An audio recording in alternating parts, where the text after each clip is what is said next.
Hi guys, Stephanie here, and I'm back with more movie chatter. And for those of you who celebrated, I hope everyone had a wonderful Thanksgiving, and I hope you spent it with people, family, and friends who make you feel loved and appreciated. And for those of you who went out and conquered Black Friday, I hope you grabbed everything you wanted. I know I've been seeing mad stacks of movies down on Instagram. If you don't follow me on Instagram, the link's in the description, but I have been seeing crazy stacks of movies, so I'm very happy that you guys were able to go out and get titles that you wanted. They had some great deals going on. I don't really participate in the Black Friday thing because I can't handle the crowds, but I am really looking forward to Cyber Monday. So hopefully I'll have a mad stack of something to show you guys in the near future. But what I have for you today are my picks of the week. I have some titles that I have chosen off the shelves, along with a few new releases, and then I also have a few suggestions for those of you who want to head out and see something in the theater, because there's some good movies out this weekend. And I'm going to get going with my first title, which this one was a viewer request recommendation. Person wanted to know if I would take a look at this movie and give my thoughts, and I read the synopsis, and I'm happy to do it. And I had never heard of this movie. It slipped by me. It's from 2013. It stars Brie Larson and John Gallagher Jr., and it is called Short Term 12. And Brie Larson plays Grace, and John Gallagher Jr. plays Mason, and they are what they call supervisors in a group home. And it's supposed to be a short-term group home, which means it is for people under 18, and they are only supposed to be there for a year or less. But, of course, some of them get lost in the shuffle, and they are left behind, and they stay there much longer.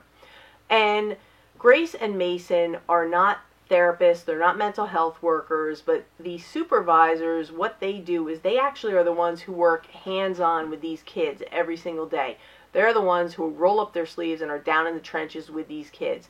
They have to make sure they participate in group sessions, they have activities for them, they have to discipline them, they also have to implement any of the tools that their mental health workers have given them to help these kids work through whatever their issues are. Like if the kid gets out of control, they have certain things that they're supposed to work through, and Mason and Grace are the ones who have to kind of sometimes they have to physically hold them down and talk them through it and make them work through whatever it is that their issue is. And let me tell you, as far as realism, this is very believable, very realistic, and at times you would almost think you were watching a documentary.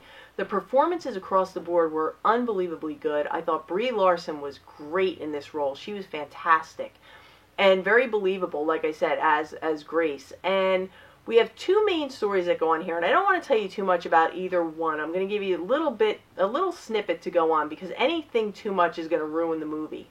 We have Grace and Mason, who not only work together, but they are also in a relationship. They're dating, they live together, and we see the side of their relationship at home, their personal relationship, and whatever struggles or whatever things they're going through as a couple. And then we see them at work and how they deal with the kids and how committed and passionate they are about what they're doing, and how, just how involved they are with these kids. They really, really care about these kids, and they care about what they're doing. And what happens is there's a new intake coming in. She's a young lady whose father has ties to people on the board. Apparently he's affluent, and he has decided his wife passed away, and he said that his daughter has issues, and because of her behavioral issues and her acting out, he can't deal with her alone at home during the week. So he has made arrangements for her to be kept at the group home during the week, and he wants to pick her up and take her home on the weekends. Sometimes he shows up, sometimes she doesn't. And the girl has been in and out of other group homes where apparently she has been a problem, so Grace is forewarned that she's going to be, temperamental, tough to deal with. And right away you see that she is very guarded, she's reluctant to participate in anything, she doesn't bond with anyone, and she is also testing the limits. She's seeing what she can get away with. And Grace calls her out on it right away, and she, at the same time she's calling her out and showing her, I'm not going to take your crap, she's also trying to bond with her and get her kind of into the fold of things. And Grace starts to notice things in this young lady that kind of trigger things from Grace's own past. And how she bonds with her, she starts to share little bits about herself with this girl to gain her trust and get her to kind of at least form some kind of a bond with someone and start to participate in the group home, get to know the residents, things like that. So those are the two main stories, and that's about all I can tell you without ruining the whole thing. But like I said, very believable, very realistic, great performances. I thought the story was really compelling. It hit the mark on pretty much everything. And the only thing that I maybe would have liked to have seen a little bit more, I kind of felt like there were parts where I wanted to know just a little bit more about the backstories of the various characters, especially the main characters. I wanted to just know a little bit more, but other than that, I thought this was really good. It's very well done. I would say all around, it's definitely a win, and it's definitely worth your time to give it a look. And I know you can stream it on Amazon Prime, and it says you can stream it on Netflix, but we all know how that goes. Sometimes it's there, sometimes it's not. But what I will do is I will put a link in the description for the Blu-ray. If you want to pick it up, you can pick it up on Amazon and give it a look. But yeah, I would say Short Term 12 is definitely a win in my book, and I think it's worth all the high praise that I read about it online. So yeah, definitely a good one. And to the person who recommended it, thank you so much, and I'm really happy that I saw it, and I'm happy to add it to my collection. And now this next one is a football movie. I am not a football person, but I love a good football movie, and I think this is a great one. This is I would say it's one of my top 5. I floated it on Instagram, and it kind of got a lukewarm response, and I don't know if it's because it's older, it's from 2008, or because it's just one of those kind of underrated films. I don't know. If you guys have heard of it, let me know in the comments. Let me know if you know about this movie. It's called The Express. It stars Dennis Quaid and Rob Brown, and it is the Ernie Davis story. And let me start out by saying, if you don't know anything about Ernie Davis, don't Google it, don't go to Wikipedia, just go in blind. Just watch the movie, because that is the way it is best watched. And I enjoyed it the first time the most. I mean, I enjoy it every time I watch it, but the first time blew me away. And if you enjoy films like Rudy or Invincible, Remember the Titans, you are going to love this, because it's right on par with all of those. And Ernie Davis, the story of Ernie Davis takes place during the late 1950s, early 1960s, when he is attending Syracuse University to play football. He's there on a full scholarship. And that was also a very turbulent time in the United States with civil rights, and there was terrible racism going on, and we see all that he went through to just to play football, and like not just play football and work hard on the field, but all these social issues and the racism and the racial slurs and just the hate that was aimed at him just because he was a black man at a major university.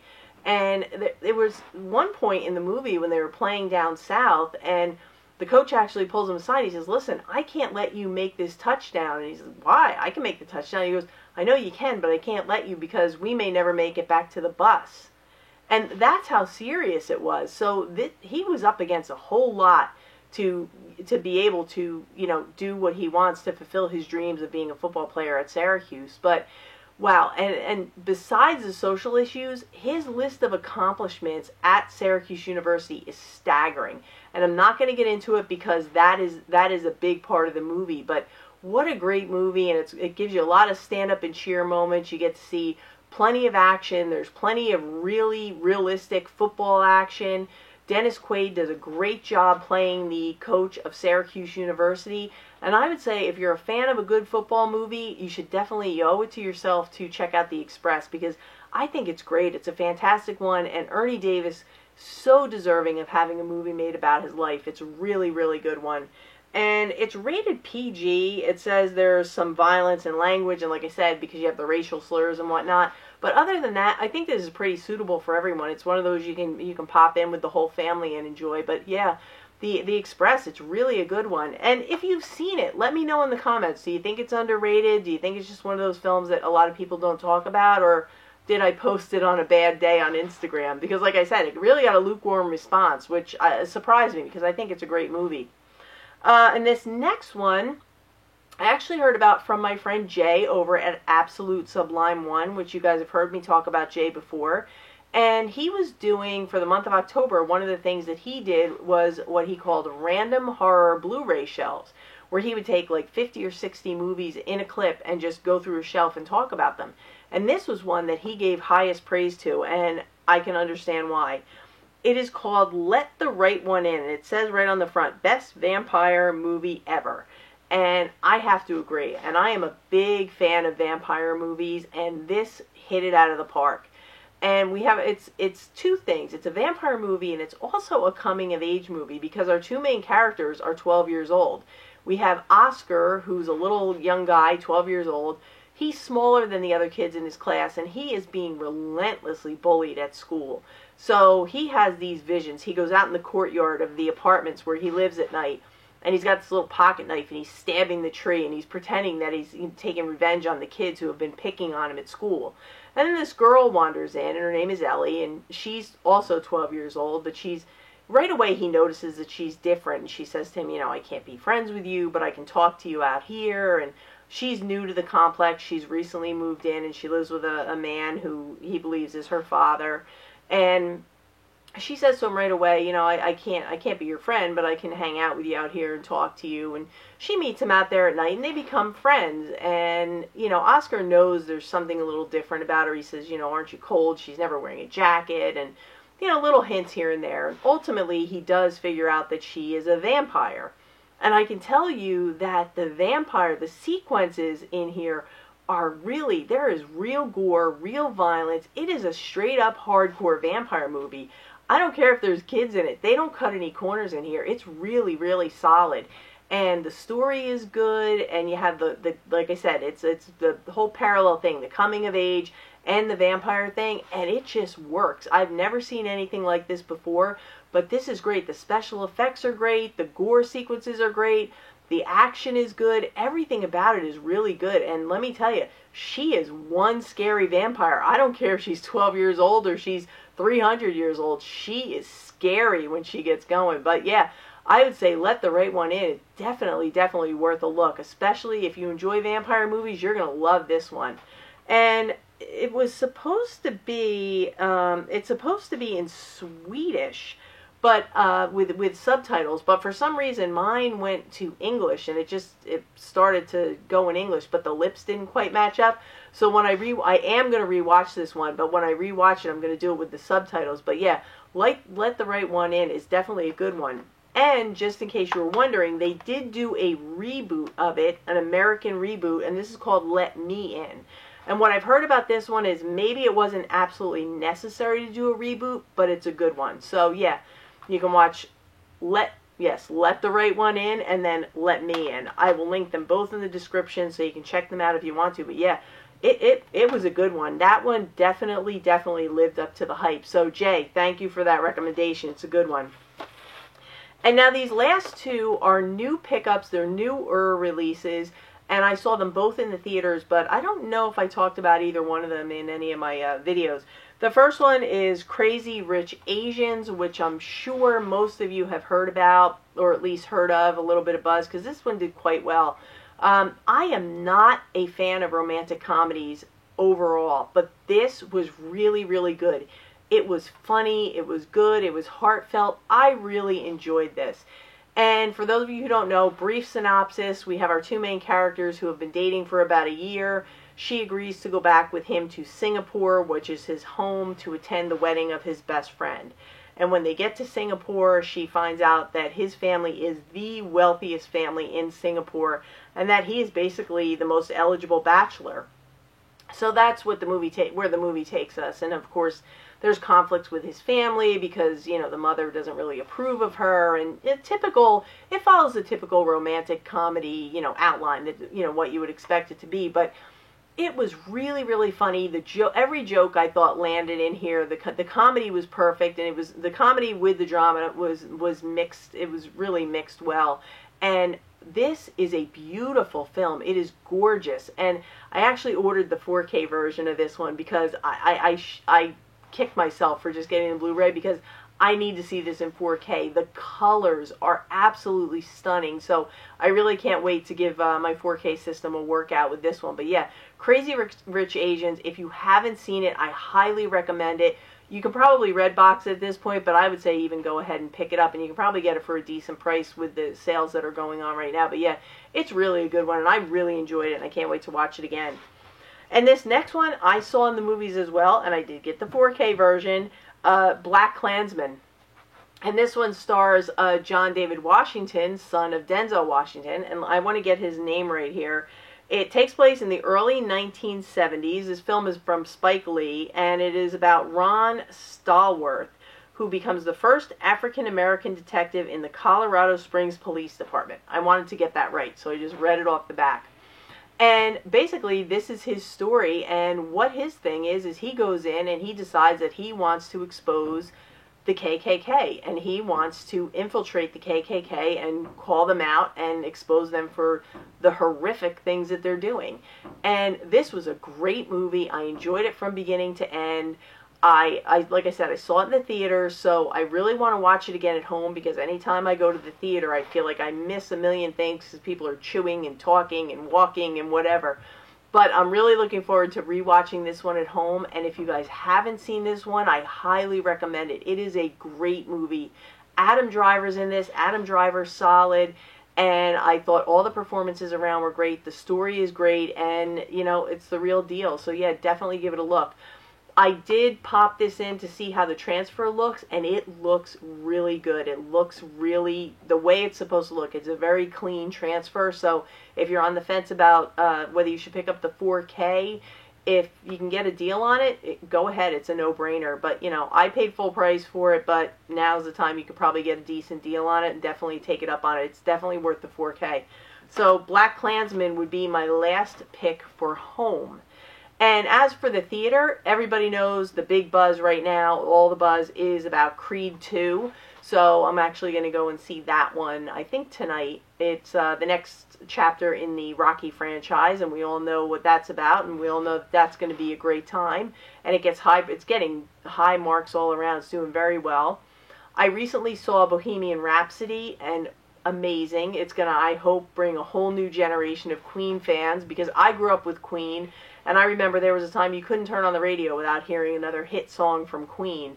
And Rami Malek, he gave an award-worthy performance, Oscar-worthy performance. He should at least get a nomination because he nailed it with Freddie Mercury. If you watch the Live Aid performance of Freddie Mercury and Queen on YouTube, you can see the whole 20-minute set. Rami Malek got everything right. He got every nuance, every movement, and Freddie Mercury cannot be an easy person to imitate because he was constantly moving around. But yeah, what an amazing thing. And if you can see Bohemian Rhapsody in the theater, it's definitely worth seeing it in the theater, even if only for the Live Aid performance that they show, because it is definitely a great movie. And I learned a lot about the band that I did not know, so it was really interesting. And what a great group of guys. So, and what a successful, amazing journey they had. And the other one that opens up this weekend is Ralph Breaks the Internet, which is the next chapter of the Wreck-It Ralph franchise. So if you have kids that are home on the weekend and they want something to see, Ralph Breaks the Internet is getting high marks all around. I keep seeing it's up in the 90%, so that's doing pretty well. It's being well received.